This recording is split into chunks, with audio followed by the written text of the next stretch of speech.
Hello, അപ്പോൾ guys എൻ്റെ പൊതിച്ചോറിൻ്റെ ബാക്കി വീഡിയോ ആണ് ഇത്. നമ്മുടെ ഇല വാട്ടി എടുത്ത് അതിനകത്തോട്ട് നല്ല ചോറ് ഇട്ട് കൊടുക്കുന്നുണ്ട്. കുത്തിരിച്ചോറല്ല, സാധാ ചോറാണ് ഇട്ട് കൊടുക്കുന്നത്. എന്നിട്ട് അതിനകത്തോട്ട് ആദ്യമായിട്ട് വെക്കുന്നത് നമ്മുടെ കിഴങ്ങ് മെഴുക്കുവരട്ടിയാണ്. അതൊരു 2 സ്പൂൺ ഞാൻ വെച്ച് കൊടുക്കുന്നുണ്ട്.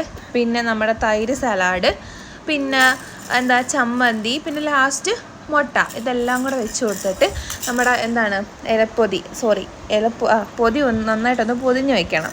ഒരു 10-20 മിനിറ്റ് അങ്ങനെ നന്നായിട്ട് പൊതിഞ്ഞ് വയ്ക്കാം. അപ്പോൾ ഞാൻ കുളിച്ചില്ല. ഈ 10-20 മിനിറ്റ് കൊണ്ട് ഞാൻ വേഗം പോയി കുളിച്ചിട്ട് വരാം. അപ്പോഴത്തേക്ക് ഞാൻ കുളിച്ചിട്ടൊക്കെ വന്നിട്ട് നമ്മുടെ പൊതി അഴിക്കുകയാണ്.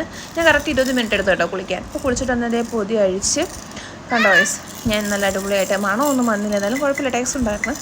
കഴിക്കാൻ പോവാണ് ഗൈസ്. എനിക്ക് ഇഷ്ടപ്പെട്ടു, കുഴപ്പമില്ല, അങ്ങ് ഭയങ്കര ടേസ്റ്റ് പറയാനൊന്നുമില്ല, ഇഷ്ടപ്പെട്ടു. പിന്നെ നിങ്ങളെല്ലാവരും ഒന്ന് ട്രൈ ചെയ്ത്, നിങ്ങളെല്ലാം ട്രൈ നോക്കി കാണും. ഞാൻ ആദ്യം ലാസ്റ്റ് ട്രൈ ചെയ്ത് നോക്കുന്നത്. അപ്പോൾ ഗൈസ് എൻ്റെ വീഡിയോ ഇഷ്ടപ്പെട്ട് നിങ്ങൾ ലൈക്ക് ചെയ്യാനും ഷെയർ ചെയ്യാനും സബ്സ്ക്രൈബ് ചെയ്യാൻ മറക്കരുത്.